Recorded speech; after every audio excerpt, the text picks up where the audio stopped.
ગામ કહી શકાય એ પણ એક પ્રશ્નાર્થ ચિહ્ન થઈ શકે છે। આપ જોઈ શકો છો તેમ અહીંયા ગટર લાઇનની વ્યવસ્થા કરેલ હોય તેમાં આપણે હમણાં જ જોઈએ એ મુજબ કે અંડરગ્રાઉન્ડ ગટર લાઇન બનાવવામાં આવેલ છે, પરંતુ અહીંયા કોઈ પણ પ્રકારની ગટર લાઇનની વ્યવસ્થા ન હોય એવું જણાઈ આવે છે। દરેક ઘરેથી જે બાંધનું વેસ્ટનું પાણી હોય તે આપણા બહારની કોળ રસ્તામાં આવે છે અને ગંદકી ફેલાઈ રહી છે।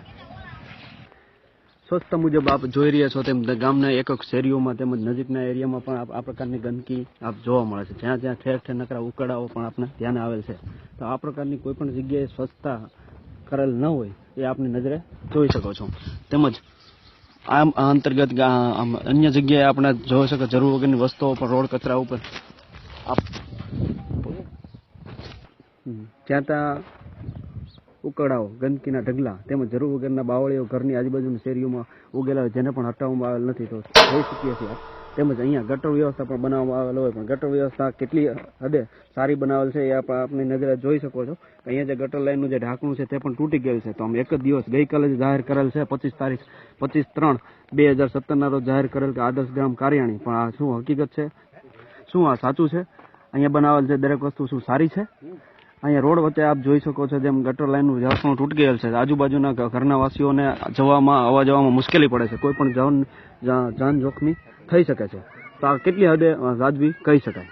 સ્વચ્છ ભારત મિશન અંતર્ગત દરેક જગ્યાએ ODF જાહેર કરેલ હોય, ઓપન ડેફિકેશન મુક્ત, ODF એટલે કોઈ પણ જગ્યાએ જાહેરમાં શૌચ ક્રિયા કરવી નહીં, પરંતુ આપની નજરે જોઈ શકો છો કે કારિયાણી ગામ અંતર્ગત કેટલું ODF મુજબ કામગીરી થયેલ છે, કે કોઈ પણ શૌચ મુક્ત ક્રિયા મુજબનું આ ગામમાં કામગીરી થઈ શકે કેમ, જે આપ જોઈ શકો છો કે અહીંયા આ મુજબનું કોઈ પણ કામગીરી કરવામાં આવેલ નથી, છતાં પણ માન્ય પદાધિકારીઓ દ્વારા શૌચ મુક્ત ભારત મુજબની સ્કીમ મુજબ કારિયાણી ગામને ODF જાહેર કરેલ છે, જે તદંતર આપની નજર સમક્ષ આપ જોઈ શકો છો કેટલું ખરું દ્વારા આદર્શ ગ્રામ કારિયાણીને ગઈકાલ તારીખ 25ના રોજ જાહેર કરેલ હોય, પરંતુ આ મુજબ આપણે જોઈ શકો છો આ ગામ અંતર્ગત અંડરગ્રાઉન્ડ ગટરનો પ્રોજેક્ટ કરેલ હોય જેવું તમે જાહેર કરેલ કે આ ગામમાં સંપૂર્ણ અંડરગ્રાઉન્ડ ગટર કરવામાં આવેલ છે, પરંતુ આપની નજર સમક્ષ આપ જે નજારો જોઈ રહ્યા છો તે એકદમ ખુલ્લી ગટર અને જાહેરમાં રોડ ઉપર પાણી ભરાય એ મુજબની ગટરોની વ્યવસ્થા હાલ બીજા જ દિવસે અમે આપને બતાવી રહ્યા છીએ।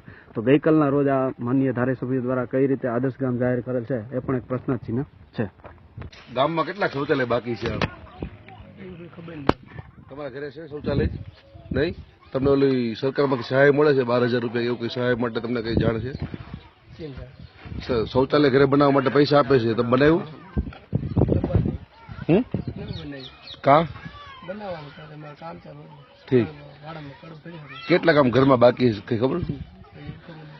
તો તમે શૌચાલય બનાવ તલાટીને આપો, તમને શૌચાલયના પૈસા આપે છે 12,000 રૂપિયા અત્યારે દ્વારા સંડાસ બનાવવા માટેની સહાય મળે છે, એ તમને ખ્યાલ છે? 12,000 રૂપિયા લેખે જે સંડાસ બનાવવા માટે સહાય આપવામાં આવે છે સરકાર દ્વારા, આ બાબતે કોઈ તમને જાણકારી આપી છે?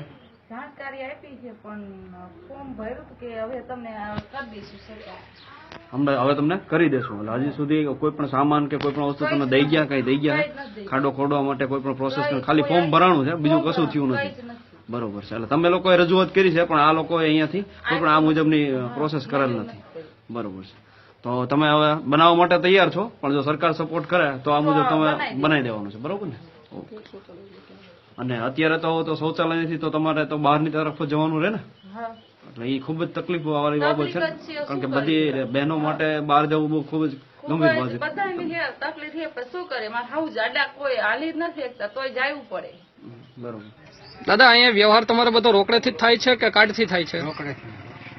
મોબાઈલથી પૈસા ટ્રાન્સફર કરીને પેટીએમ થ્રુ કે એવા કોઈ વોલેટ દ્વારા તમે અહીંથી વ્યવહાર કરો છો? સરકારે તમને આપ્યા છે સ્વાઇપ મશીન? તમે લીધા છે? ઓકે, તમને ખ્યાલ છે મશીન કઈ રીતના વાપરવું એ કઈ? ઓકે, રોકડેથી જ તમે વ્યવહાર કરો છો?